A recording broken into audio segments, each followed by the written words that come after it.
Oh, this you crazy mother.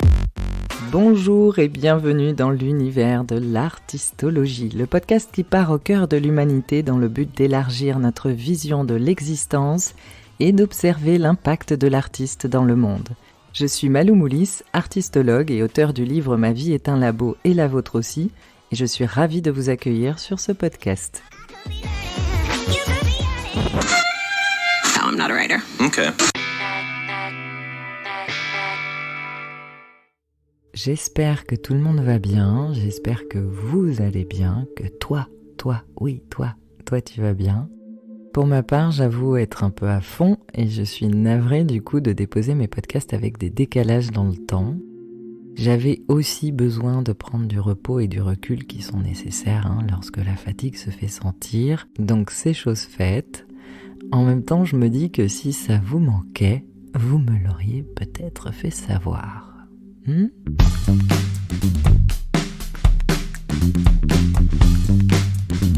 Alors aujourd'hui, on va parler de maladresse, d'erreur, de jugement, d'apprentissage et de l'artiste évidemment parce que c'est important.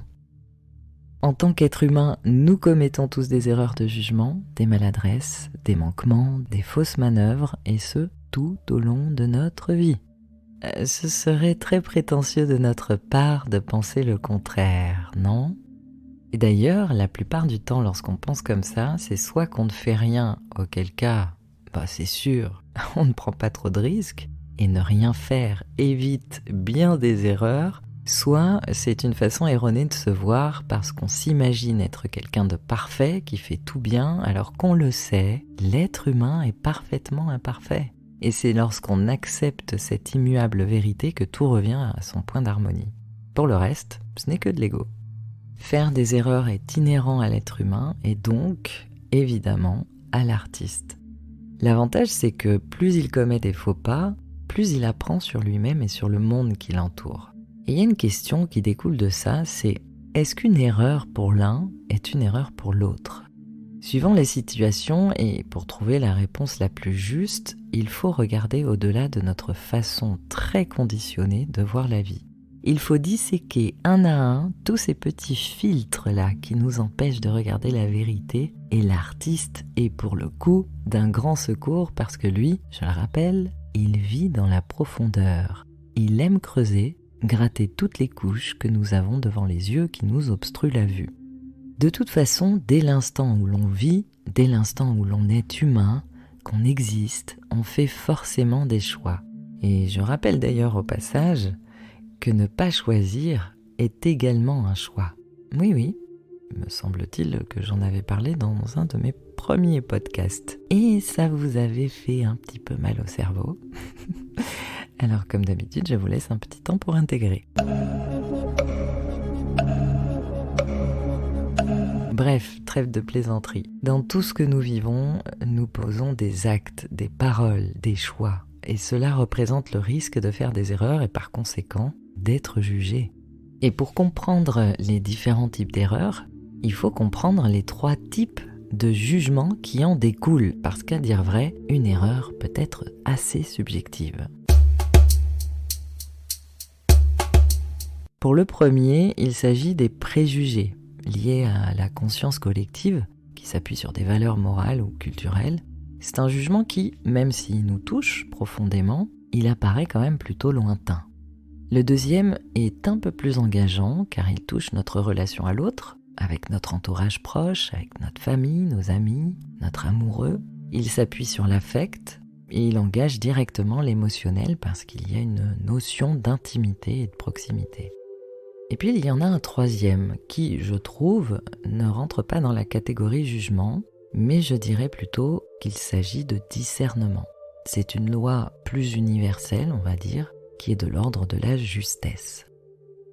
Alors, quelle erreur correspond à quel jugement ?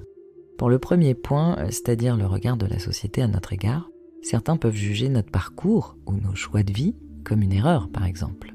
Notre vie est à part, elle sort des codes ou de la normalité, alors on nous montre du doigt en estimant que nous faisons une erreur, voire pire, que nous sommes une mauvaise personne. Si vous êtes homosexuel, c'est mal. Si vous ne suivez pas un parcours scolaire normal, c'est mal. Si votre garde-robe sort des codes vestimentaires, c'est mal. En gros, si vous ne suivez pas la masse, c'est mal. Et il y a tout un tas de conditionnements culturels, religieux et sociétaux qui jugent nos choix de vie alors que non seulement on ne fait de mal à personne, mais en plus, il s'agit de la vie de chacun, il s'agit de notre histoire. Et comme toute création qui nous est propre, ce n'est en aucun cas jugeable. Si toute votre existence est remise en question parce que vous prenez la liberté de sortir des rangs et d'emprunter votre propre voie, alors s'il vous plaît, laissez les jugements de côté et poursuivez votre vie. Au contraire, ça signifie que l'artiste est au premier plan, qu'il souhaite explorer et créer sa propre trace en sortant des chemins balisés. C'est parfait. Sachez que vos choix déclenchent du jugement de la part des autres uniquement parce que vous les renvoyez finalement à leur propre peur de faire les leurs de choix. Quoi qu'il advienne, prenez l'artiste parce qu'il vous aidera toujours à assumer votre différence. Je sais ô combien ça demande du cran de dépasser tout ça parce que le jugement est présent, il est constant, il revient sournoisement à la charge, y compris le nôtre, qui est quand même le plus lourd à évincer. Encore aujourd'hui, le jugement représente un poids conséquent et ce, pour tout le monde. Personne n'y échappe. Ce genre de critique portée sur vos choix de vie ne s'adresse finalement qu'à la surface, à l'image, à l'apparence de qui nous sommes. Ce n'est pas parce que votre vie semble différente dans la forme que ça remet en question le fond de qui vous êtes, surtout pas. Hors de question de vous mettre ça dans la tête, s'il vous plaît.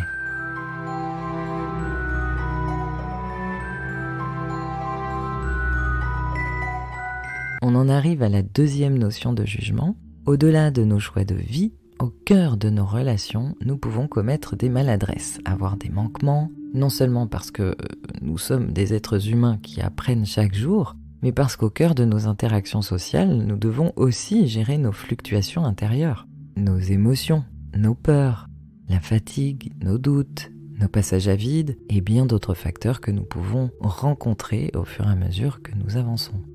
Pour ma part, et notamment lorsque mon message est fort, que je ressens l'importance viscérale de le passer, je peux commettre des erreurs dans ma façon de les exprimer. Bien que je sois extrêmement attentive à la justesse de mes propos, parfois ma façon de tourner mes phrases ou de dire les choses peut blesser, ou tout simplement être mal interprétée. Au-delà des messages, dans ma vie, j'ai commis des maladresses et j'en ferai certainement d'autres parce que je suis un être humain qui, tout comme vous, vit des choses, tente de faire son maximum pour ne blesser personne lorsqu'elle exprime le fond de sa pensée, puisque là n'est pas le but. Alors, certaines fois, la vérité peut, à elle seule, bousculer, et même si l'on prend la meilleure pédagogie possible pour l'exprimer. L'intention de départ n'est pas de faire mal, l'intention est d'être vraie, et ce n'est pas forcément entendable par le plus grand nombre. En revanche, d'autres fois, on blesse parce que la justesse n'y est pas. Par inattention, par fatigue, par manque de gestion émotionnelle, des maladresses sont posées. Ça fait mal, et cela peut entraîner une mauvaise interprétation et un mauvais jugement de la part d'autrui à notre égard. Dans ce cas, c'est important de prendre en compte ce que l'autre ressent, ce qu'il exprime. Il est primordial de reconnaître un manque de justesse là où il est, et c'est aussi nécessaire de prendre ses responsabilités, de s'excuser, de réajuster si c'est possible. L'artiste apprend, il est responsable de sa vie, oui, mais il va faire des erreurs de toute façon. Et savoir s'excuser ou réajuster nos agissements fait partie de cette prise de responsabilité. Toutefois, si après cette prise de responsabilité, l'autre remet en question la totalité de qui vous êtes, ça ne vous appartient plus. Si l'intention de fond n'était aucunement de nuire, ou de détruire, ou de faire du mal, et que l'autre se l'imagine, ça ne dépend plus de nous. C'est toujours une question de fond et de forme. Fort heureusement, ce n'est pas parce que vous faites des erreurs et que vous en prenez la responsabilité qu'il faut remettre en question la totalité de votre existence et toutes les belles fondations de l'être que vous êtes. Dès que j'en commets, je m'excuse, j'explique le fond de mes intentions, si tant est qu'on me donne l'opportunité de pouvoir l'exprimer. Par la suite, je rectifie et je fais plus attention pour les prochaines fois. Par contre, si l'autre juge et interprète l'intention avec laquelle j'ai agi, ce n'est véritablement plus de mon ressort. Peut-être que la personne blessée ne saura jamais que notre intention était bonne, ou peut-être préfère-t-elle juste s'imaginer que vous êtes un pourri. C'est plus facile de détester quelqu'un lorsqu'on est empreint de colère. Mais clairement, après avoir émis des excuses sincères, le principal, ce n'est pas ce que pense l'autre. Le principal, c'est d'être honnête avec soi et de pouvoir se regarder face au miroir tous les matins. De toute façon, le plus important, c'est d'être OK avec soi, c'est d'être juste avec soi. Parce qu'on est tout le temps et constamment jugé. Pour ma part, depuis que je suis enfant, et au vu du chemin que j'ai emprunté, je suis évidemment jugé à tout va. Et pourtant, j'ai dévoué mon existence à défendre l'humain, à le révéler, à être vrai, et ça demande un travail considérable que celui d'être au plus juste de soi, des autres et de la vie. Ça demande du dépassement, ça demande de se relever des épreuves sans reporter nos mal-être sur le monde. Ça demande d'être responsable de nos agissements, de mettre son ego de côté pour se remettre en question le plus sincèrement possible. Ça demande de regarder des endroits sombres et cachés de soi ou de la réalité dans laquelle nous vivons. Ça demande de la vérité, de la transparence et de l'intégrité. C'est ça, faire corps avec l'artiste. C'est ça, évoluer avec un sens profond. C'est ce qui fait qu'au fil du temps, nous préservons notre humanité tout en apprenant à grandir avec elle. Alors, c'est certain, votre chemin a été, est et sera toujours jugé par quelqu'un.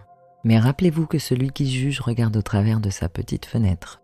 Il vous imagine en fonction de ses propres filtres, de ses croyances, de ses propres opinions.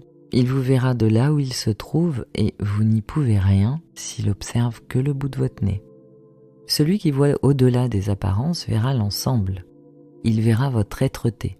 Il reconnaîtra l'artiste et misera sur une vision plus juste à votre égard. Déjà, il cherchera à vous connaître en regardant vos agissements, vos œuvres, votre cohérence, votre incohérence, vos intentions profondes, vos ombres, votre progression, bref, il regardera votre vérité. Il verra qui vous êtes. Est-ce qu'une erreur définit vraiment qui nous sommes ?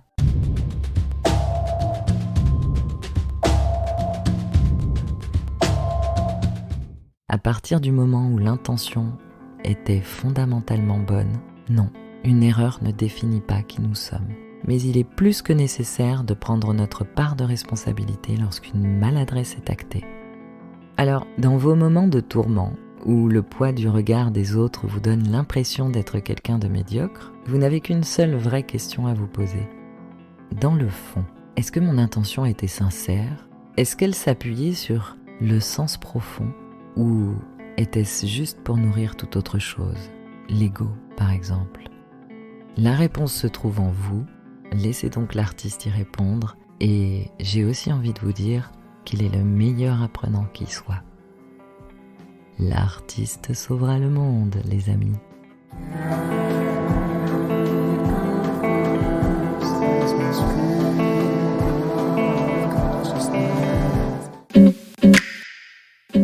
Sur ces derniers mots, je vous dis à la semaine prochaine.